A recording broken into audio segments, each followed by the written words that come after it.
Right, guys, Voices of Rotherham, welcome back again. If you haven't heard about Voices of Rotherham, it's a new project we've set up here from Rebels Resale Hub. It's basically giving people of Rotherham a voice, guys. It's people who've been through trauma, addiction, recovery, anything like that, who want to tell their story, so maybe help others, inspire others. And this is the place to do it, guys. We do another side of this where we interview organisations and services, giving all the information of their services, referrals, etc. So add us on Rumble, guys. This is the place to find all the information about people in Rotherham. We've got Will here today, guys. He's an ex-prison officer who I met in prison. I weren't a prison officer. But yeah, so we're going to have a good conversation about that. We're just going to chew the breeze about prison and prison life, the realities of prison. Trigger warning, guys. We will be talking about sensitive subjects, so just being mindful of that, and we are going to talk about drugs, violence, etc. So yeah, so Will. Yes. Right. I met him personally in prison. What, about 3-4 years ago? Yeah. Oh yeah. So we didn't really interact like that, but we did and we didn't. And then a few years have gone by. I've opened this place. I'm personal training. I'm doing a circuit for other people who I know. And one of the guys rings me and says, "Oh, I'm fetching a new guy tonight." Oh, and lo and behold, he turns up with Will, my fucking ex-prison officer who used to bang me behind my door. So we're only joking with it, though. We were like, "Yes, I had him then. It was the table's turn." So I was beasting him from circuit. I was about to say that. No, but like I say, it's just a small world, and he's gone down a separate path in life now, and it just shows, doesn't it? People do take separate path, like from when we met. Same as that, when you met me, I was a full-blown convict thingy, and you met me now, I'm running a community hub. Exactly, Yeah. So it just shows. Changes to that. Like you have now, so we'll get into it, guys, about prison. What made you decide to become a prison officer? Right, yeah. Come on. No. Do you know what? It's what I studied for. So I studied for... so you didn't just get dragged into it like, oh, do you want to be one? You actually studied for it? Yeah, I studied to be in public services, so it's like fire service, army, prison officer. Decided to get a bit of life experience first because it's quite a lot to take on. But yeah, the opportunity came up. Someone told me about it, and I just kind of went for it. Just wanted to do something similar to obviously what I do now, where I'm just making an impact on people's lives in the community. Same as yourself. Yeah. So no, but that's quite interesting to me because, like you said, you studied to go into, and I know personally now most of the new officers are just getting offered it as, oh, it's a quick. Yeah, they've not studied, they've not fit the straight fresh out of college, or you know what I mean. They are really just dragging them off the streets now, the young kids. But like I said, that's probably a first for me. To me, you actually studied to do it. You know what I mean? Yeah, and it is. It's a bit of a weird one because my experience in there, you had a lot of experienced officers, but a lot of the new people coming through the door, like 21 years old, and they're trying to manage criminals that have been in and out of the prison system longer than they've been alive. The biggest problem I have with that, it's the naivety of these newbies. Yeah. They really, like you said, they're some fresh out of college, they haven't got a Scooby-Doo, and they get out alive, they do, a lot of them do, and a lot of them don't last for that reason. They've like I said, most of them, something's come up on social media. Do you want to be a prison officer? It's this easy. Then they go, I'll go, and they get dragged into it. Then once they sit, I've watched it happen. The reality hits them. Yeah, is this fucking my job now? Yeah. And because it's mental. It's a mental place. For someone, to me, it's the norm. I've done enough for it. But for someone who's not seen prison life, and not just as a prisoner or a prison officer, if you've not seen that fucking life before, it's an eye opener, isn't it? Yeah. You're like, wow. I mean, the statistic I heard in training when I was training in the prison is within the first 8 weeks, 50% of people in that training gone. Yeah. We used to do it when they bring them round, don't they? And we're just that one's not going to last. I'm fighting them hard. That, honestly. He's got new boots on. I know why, is it? No, but same as that, then you've seen it yourself when them newbies are on, they're the target for every prisoner, just to go and give shit, make their job hell, don't they? No, they're like they're sharks to blood, aren't they? They know they're like, yes, they do. Ask them everything. Tell me they'll try and get as many favours out of, like, because a veteran will be like, fuck off. I ain't doing that. You know what I mean? But I don't think, even the veterans, it's not, because at probably one point they did care. But it's the pest. It's constant in it.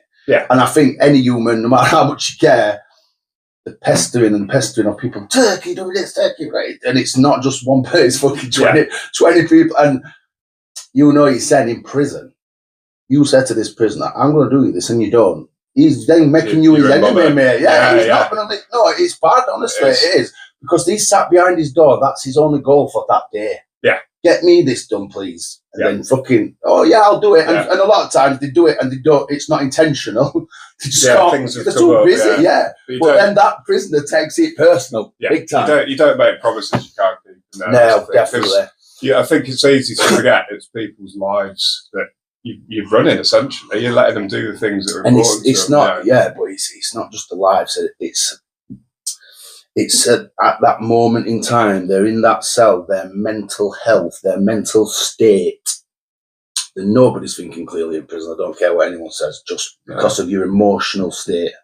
Because you've got to be some kind of robot to go to prison. You can go to prison like I used to be used to prison, be happy in prison and deal with prison.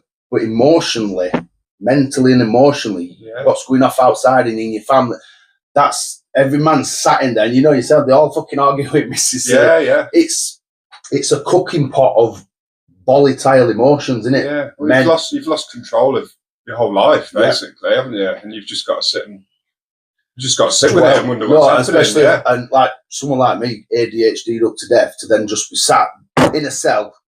You're like, oh man, it's mental torture. It really is. And anyone who says prison's easy, it is to certain people and to a certain extent, but it isn't.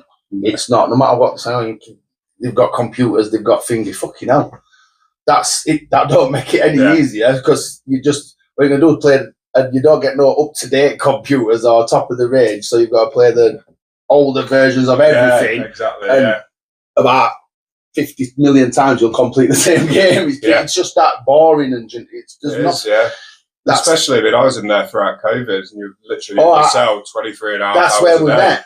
Beginning of it all, weren't it? And you weren't coming out for anything. So there's no amount of games on your Xbox that's going to get you out of that. I think that will have destroyed a lot of people's mental health in prison. Because even I struggled, and I used to flow through prison. And I had to like, fuck this. I ain't going back. It put me off big time. The first month or two of lockdown was tough. Because, you're in a building full of, over 1,000 people that are there because they don't like being told what to do. And literally overnight, you're saying you are not coming out for anything. And, they're sitting watching the news thinking all this stuff's going on outside and their family's in danger and people are dying, and that's all they've got to go off. And then shut off front world as well. And we're the ones coming from the outside bringing it in. It was awful. It was weird. It was weird. I've not experienced anything like it. So, like letting us out in fucking 3 or 4 at a time for exercise and stuff like that. They really did segregate, like keep us apart best they could anyway, didn't they? Yeah, they did. They were talking about bringing the army in at one point because obviously officers were getting COVID and it was so stretched. And we were worried about that. And this is this next question here about perception of prisoners, and because obviously you'll have gone in there with a perception of prisoners. In training, you get given a perception of prison. You might have already had your own perception, but did it change while you was there? Obviously, there's some prisoners that are just scumbags. And there'll always be scumbags, and I don't mind saying, no, there is. But do you get what I mean? Some you'll misjudge. And get to know them, or do you get what I mean? There's some that are just too far gone, in my eyes. And not just, it's mental, I don't mean like mentally ill, but in their mind, they're just not bothered anymore. They're just happy to be that person, live that, knowing they're going to come out, get straight back up. They've got no concept of wanting to change a lot of people, and it's quite a sad thing, isn't it? Yeah. My perception changed a lot because I think a lot of the focus is like you know, how dangerous everyone is, all these safety things you've got to put, and that's all your training. And Yeah, you're almost like, when you're going in there, got this sort of adrenaline already, because you think like there's danger around every corner. They've put you in this anxious mode. Exactly. But I think when you get in there, you start building rapport with people. That's what I wanted to ask. How long was the training? Did you have to do it? Were it just simple, quick? 8 weeks. Sorry. 8 weeks. Not a huge amount of time, but but that's what I mean. But to be fair, I always said this: you can do 8 weeks training, but you're learning in prison. You're learning it on the job. You ain't gonna. You can't. They can't train you enough to. You can't. The best way to learn is just get thrown in. Yeah, sink or swim in it. That is literally like we were just on about when they send them fucking grouper in. Yeah, it's who's swimming, who's sinking. Yeah, you just we used to literally have bets about it. She ain't gonna last. Or you get the young pretty one who thinks everyone's same again. Everyone's just on her, aren't they? Oh, she's the new one. She thinks that she's the best thing. That's another manipulation. What prisoners do. They make them feel like the $1 million, but there's always an ulterior motive. Yeah, of course. With a lot of prisoners, well, not most of them. There's a lot of them. Yeah, yeah, there is. They're not, especially the way I've seen it myself, and I've done it myself to make my life easier in prison with officers. You give that banter, you get. I always say I'd rather be friendly with them, than against them, because you ain't winning. No, I've tried. I've done it. I'm barred from Lindholm prison. But I fucking went up against Lot, and I'm not allowed back in there. I'm banned for life. I'm not allowed. Yeah. But yeah, that's what I mean. You can't beat it. That's why I had to learn that. You have to, and then you get that. Oh, why? No, mate. It's called making my fucking schools used to let me out of my cell anytime. When you've got that life with you, you're not. What's point in just being a dick? Thing with me is I started prison quite early. Yeah. So I'd realised that.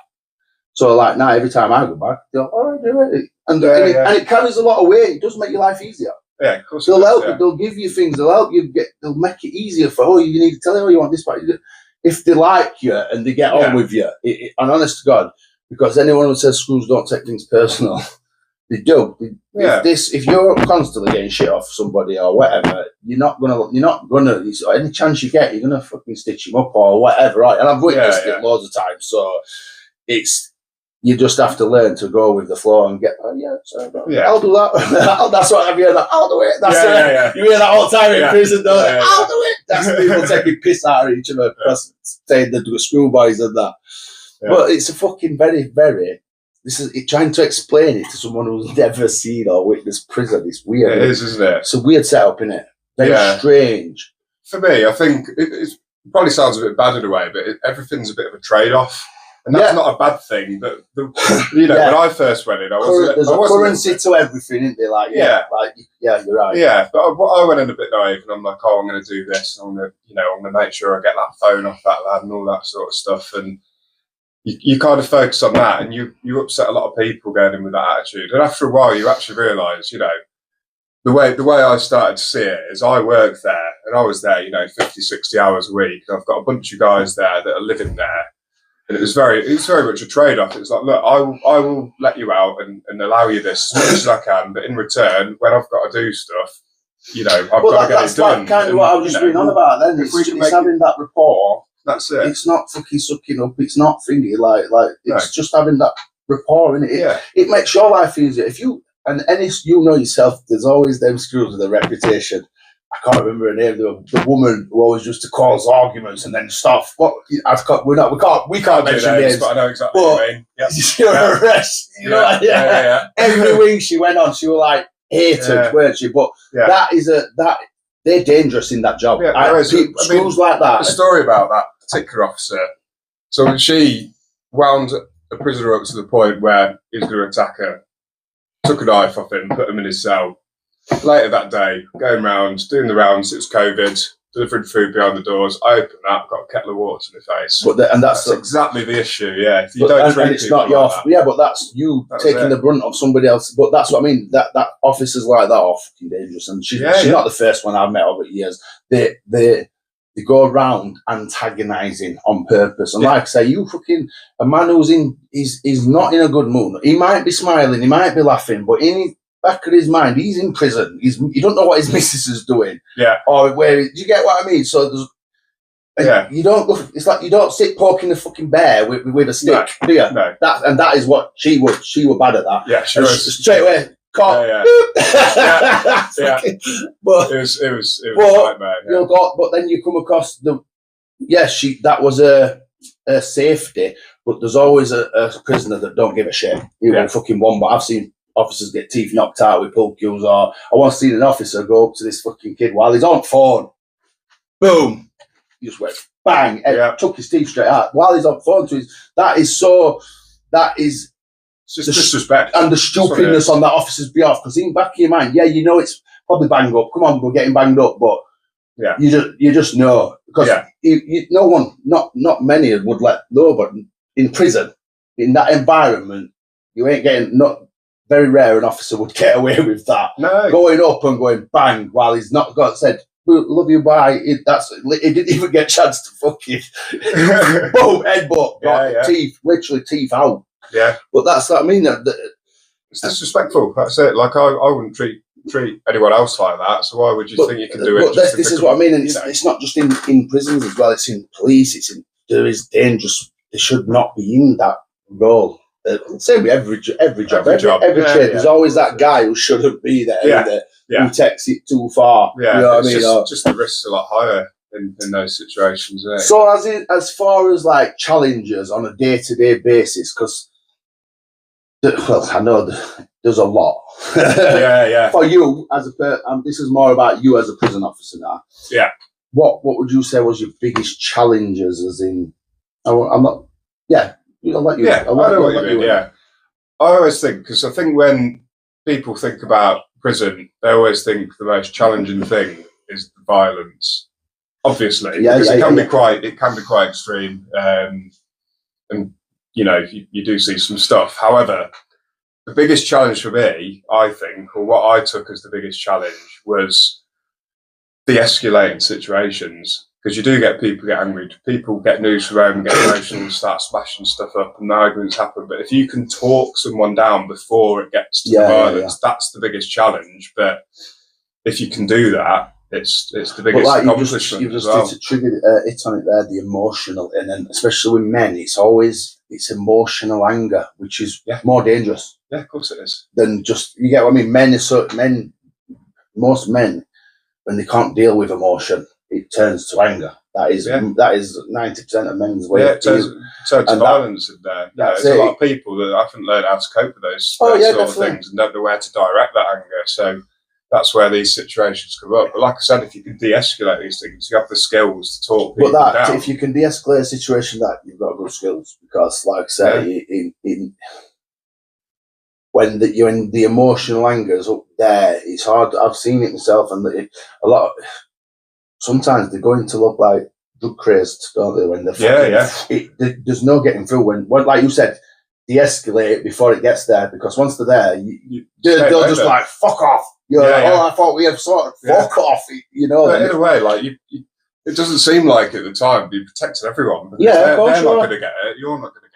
Other people aren't going to get it because it's not escalated. That's it. Yeah, well, it's you're lowering risk, aren't you?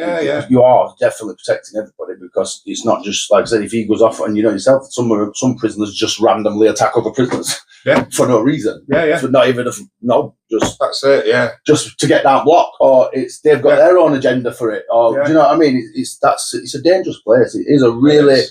It's a cooking pot in it of there's the extreme level of drug dealers, murderers, and then there's the lower shoplifters. But I think that's what makes it so weird, and that's what makes it such a weird cooking pot. Do you know what I mean? Because there's the drug users, the shoplifters, and that are still running around wing doing all that. And it's pissing off these guys who are running wing. It's mad, isn't it? It's a very weird, like a little miniature city. It is. It's like a little community. It is, though, isn't it? And you'll know you'll have seen it yourself. But when it's time to open them doors, all you have to do is watch to see who's selling drugs, because everybody straight to the straight to the doors. Not slow. Not remembering like the whole wing's cambered up and like say we're like on canteen day. Fucking everybody's just going straight for the stuff into their cell, getting it out, and then straight to the guy who they owe it to. It's on, and the guy who's selling the drugs in prison actually believes that the screws don't know. That's how fucking stupid. We know, because if he's doing well on the wing and getting stuff done, it's quiet because he wants it quiet. If there's any trouble, he's going to get caught. No, but that you'll see that there's people, like I said, there's the both levels of the guy who's come out from drug dealer sheet. So and they always do it themselves. They transfer it into prison, don't they? A lot of it. And this is another like reality of prison. Drugs. A lot of drug dealers come out of prison and earn more money than they actually were earning out here because of the value of drugs. Because of the value of drugs in prison. That's like what you'd buy for, say, £10 marijuana out here, you'd be paying £50-60 for that in prison. And now they've even banned tobacco, which is now about 200 quid a pound. 200 quid a pound. You know what I mean? That's and then the people who are trying to buy this stuff haven't even got much money, so they're having to then beg their family for money out here, saying, "Oh, I need this for this," and telling them it's for a PlayStation. Or it's always bullshit. So anybody who is watching this, guys, if you're getting phone calls from prison and they're saying, "I'm buying a PlayStation off my bag mate," they're not. They're not. But yeah, but as you're right with what you said, because there is prisoners, people who get released and now commit like a small crime to go back on a 28-day recall, run themselves with drugs and make a load of money. That used to be a massive thing back in the day. Oh, I'm due out. If you don't wing with someone, to go up to you. Oh, I'm off out. I'll come back for you, because they know they're only going to get a 28-day recall, so it's a month back, and then they're coming back with loads up there. Yeah. They're coming back with loads, and literally they're not even getting much for coming back either. The parcel they fetch back, they don't get a lot off it, because don't forget, the guy who is coming back 9 times out of 10 he's a drug user. He's addicted to heroin or something. So all he's coming back for is they're just going to give him a big lump of that and say, "There you go." And he's not even going to earn no money off that. He's just going to sit smoking in his cell. That's it. Yeah, while the guy who's fetched him back is raking it in thousands. Absolute thousands. Exploiting the mix. You're using people who you get a month for the warm bed, 3 square meals. There's I think organised crime in prison is underestimated to death. Because don't forget, they put some of the biggest drug dealers in prison. They're there for a long time, and that don't mean they've still got contacts. They've still got big firms kicking off. I think they can still make a phone call and get it. And a lot of them are just sat in prison, raking it in, still in control of what's going off out there. Yeah, because like I said, prison, they've made it so easy to get phones, drugs, whatever. Not as easy nowadays. But I'm going back like 15, 20 years when you could just get thrown over like that. It was easy. We used to get it thrown over while the screws were on yard with us. Just fatal. Fuck off. Everyone plugging it on yard. It was mental. We used to get bottles of brandy thrown over in Coke bottles every day, more or less. Just fucking wasted. Most of my, like I'm going back to like 2007. So I was young back, and that's when I was bang at it. Drug dealing, fucking the lot. You know what I mean? So I went to prison as a man with a reputation. So who had all the drugs. At one point on fucking 3C, this was when it was just a normal wing back in there. Yeah. Fucking, I had that much things on the way. Honestly, everybody's cell had drugs. Like, hey, you save that. You save that. Like, smoke as much as you want. Just save it. I had bricks and bricks of that. That's because I was bang at it. You know what I mean? Yeah. Same again. I went home. Fucking loads. I did a 7-month sentence that time. And I went home with some right coin. Yeah. Because it's the value of it. People I've had a guy said about 30 grand in a month from wings. That's what makes prison a lot more dangerous, because the big bucks that's flying about. You fuck up a big time guy's income in prison, you're in trouble. Step on someone's toes. And that's another big thing as well, because I've had it. Little gang wars that's kicking off. You turn up on a wing as a man with a reputation, you've got a fucking ass full of drugs. Yeah. But there's already one on here who's running this wing. They don't like it. I've had that a few times. I've had to take over, you know what I mean? It's been it's dog eat dog. Yeah, you can have one person walk on that wing, like you said, and the whole changes the whole changes. Yeah, 100%. It's a weird thing to see, and off the back of that, I've seen full on wing riots with 20, 30 people involved. Yeah. Just at the turn of your back.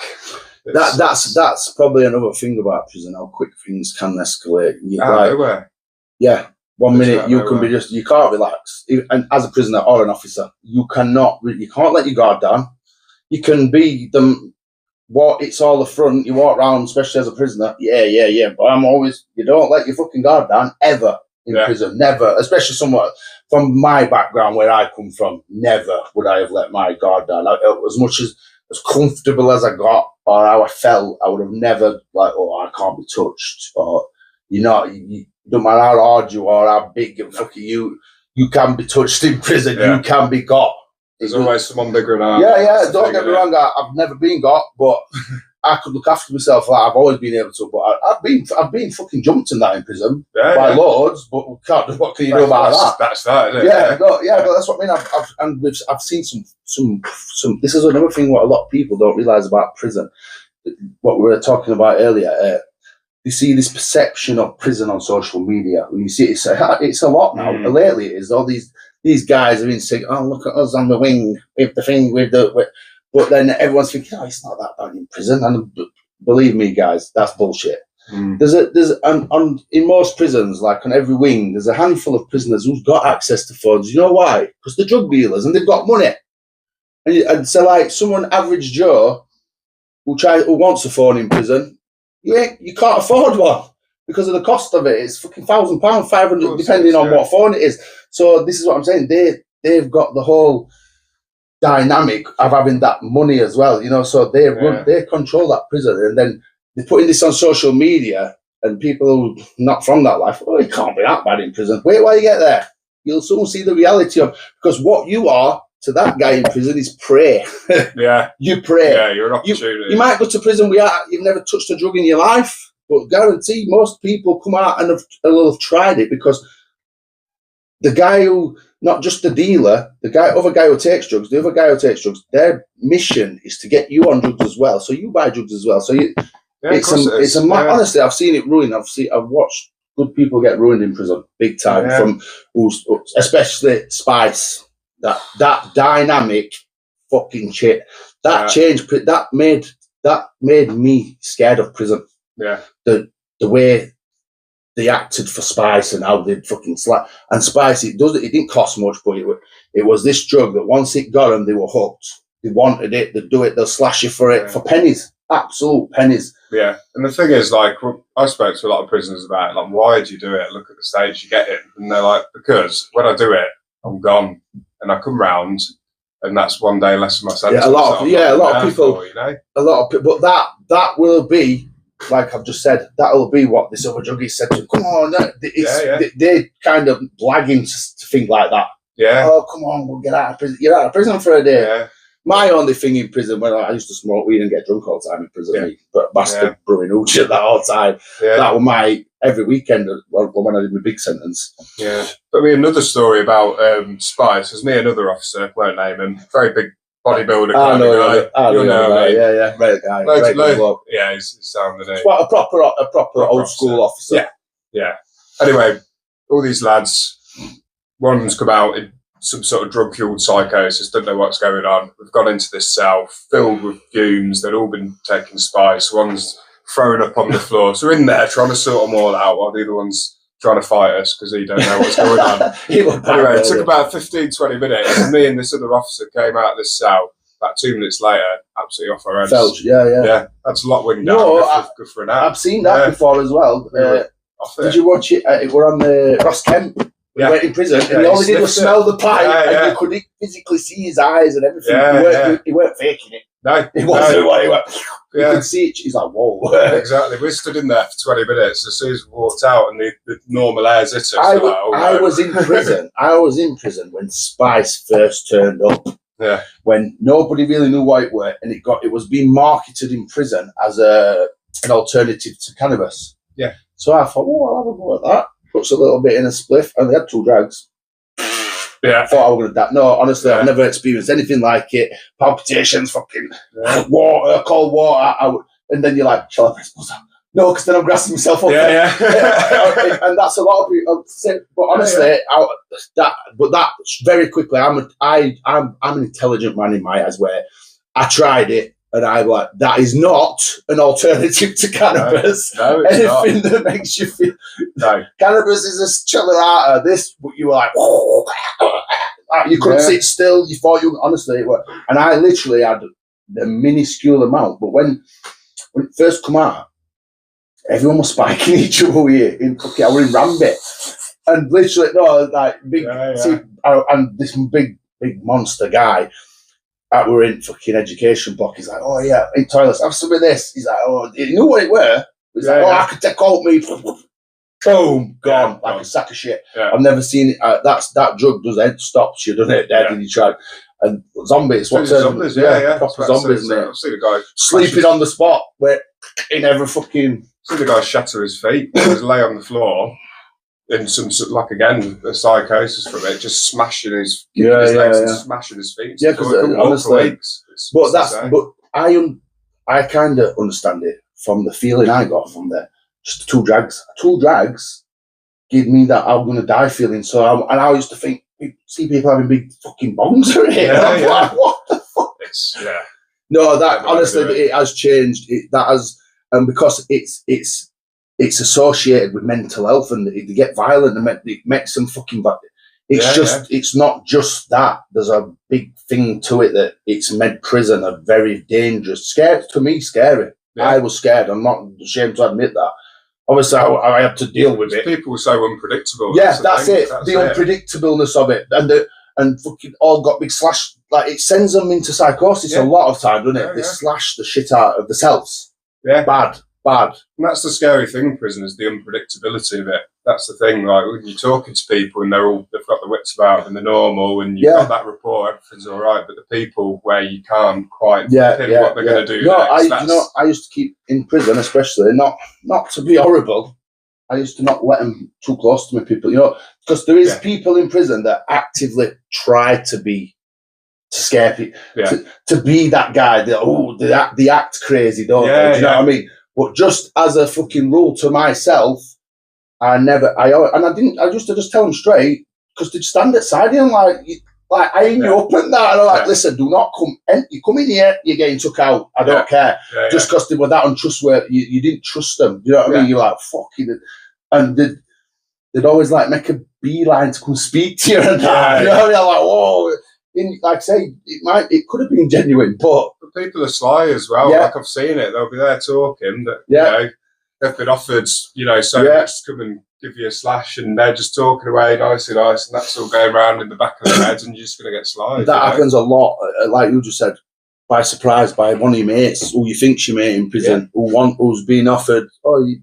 And a lot of times, when people put hits out on prison, it's not even for the right reasons. They say, "Oh, he's done this, he's done that," and they're lying. They just try and make it worse for the person. You know what I mean? But I've seen some. We had a lad on the wing. He had 70 grand on his head to hurt him because of what he'd done. There's not many people in there, even if it's his best mate, that ain't going to take that up. I've seen him take it. I've seen him take the hit for 2 spliffs of spice. Exactly. They will slice you. They will throw hot water on you if they're that desperate. And like I say, a lot of them, they don't care. That's the difference. They're the dangerous ones in prison, the ones that don't care. And like I say, if anybody out there who's messing about right now, and there's a chance you might go to prison, you need to stop, guys, because we ain't talking crap here. The reality of prison ain't what you see on TikTok or Facebook. No.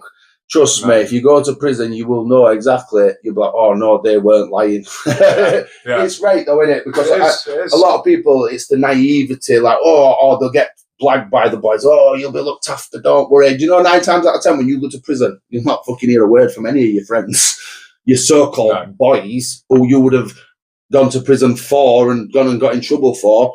9 times out of 10, you're left on your own in prison to rot, mate. And that is the truth. Because all you were out here was a cash cow to them. You were to earn them money. And you was in that false sense of loyalty of, I'm in this, and I've been there, so I know I'm talking from experience. It's that false sense of you're in this crew now, innit? Yeah, it's right. It's right. All right then. What was the most shocking eye-opening experience. But there'll be a few. If you had to pick like one in particular, one that sits with you, like that's, I don't know. You know what I mean? There's something that really. I think the most difficult thing I had to sit with was I went to check on someone for their welfare and they're hanging themselves. And I had to radio to go in. And the officer said, you cannot go in on your own, wait for the people to turn up. Wait at night? No, it was at lunch, yeah. I think something had happened on the wing in the morning. Anyway, I had to stand at the window and watch him go unconscious before I went in while these other officers would come in. And that's a hard thing to do. Yeah, but and that's what a lot of people don't realise, the human side of it as an officer. Yeah. You're a human being, yeah, you come into work, you've got bills to pay, and a lot of people don't realise the effects, what it has on you guys as well, the mental health side of it. Yeah, the prisoners have all got it a bit bad because of their mental health, locked in a cell, but like I've just said, you've got to be some kind of robot to not go home and sit and think, fucking hell, what happened there today? Yeah. I mean, you'd have to be a right robot, wouldn't you? Yeah, I was living with someone at the time, like not long after I first started, and the amount of times I'd come back and be like, don't worry, this isn't my blood. I'm all right. It's someone else's. It's mental. It's mental. But that's probably the most difficult thing to sit with. I've seen more shocking things, but having to just watch was But that's my point about that. I was going to say, he had to stand there. He couldn't. Yes, he's an officer. He's allowed. He's got keys. He's got whatever. But he still could not go in that cell without say so from higher authority. Whether it was and that man's life was in that, and that's the thing. Your life's in more danger if you have an health care episode or code blue in prison, you're in trouble, mate. Well, you've got less chance of surviving. I'll put it that way, because getting an ambulance into prison. Yes, they've got more. They have upped the game a bit with medical staff now, haven't they? But it's still, you're not giving yourself good odds. No. Trying to get a fucking ambulance from a prison cell. No, put it that way. And that's why I asked him as well, was it night? Because at night time, the night clocker, he ain't got keys. So if he looks through that cell, you're bleeding to death or whatever, and he's got to then, the security team, he's got to ask for authorization for them to come and get in the cell. And how long's that going to, and sometimes it does take a while. It's not, and so you've got no chance. And that's like I say, that's a scary thought when you're just you sat there thinking, what if I had an heart attack now? What if this happened? You're done, mate. Unless your pad mate's got some vibe. That's the thing, like, the officers feel just as help as the person. Because, like, going back to what I said at the beginning, I went into this because I wanted to help people. Do you know what I mean? So to stand and watch people that need help that you can't help is tough.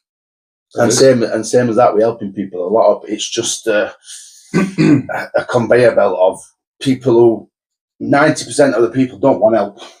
They're genuine. They don't care. They're at that points in their lives. A lot of the prison population don't want help. They don't want to change. They don't want. Do you know what I mean? They're just, they've got addictions and whatever, but they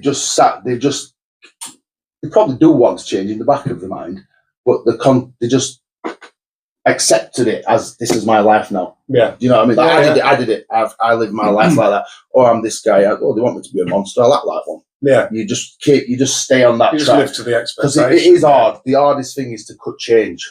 Yeah. To disassociate from, especially the way I did it, from my life, I weren't just a petty, I was involved in organised crime. So for me to go from there to where I am now is like, whoa. Yeah, some fucking you've weird. Got to walk away from everything. No, you have. I've got rid of a lot of people, friends and family. Yeah. Well, I said friends and family lightly, but you know what I mean. Yeah. The people, the saps, the fucking negative energy, I swear by this. Not in like I've gone a bit not spiritual in that sense, but an aura, the positive vibe of people. The circle of people, surrounding yourself with the right people. Because like I think we spoke about this to Liam that the other day. That you talk the people you're with. So like all my ex-friends, drug dealers, gangsters. Now all these roads, drug workers, and all that.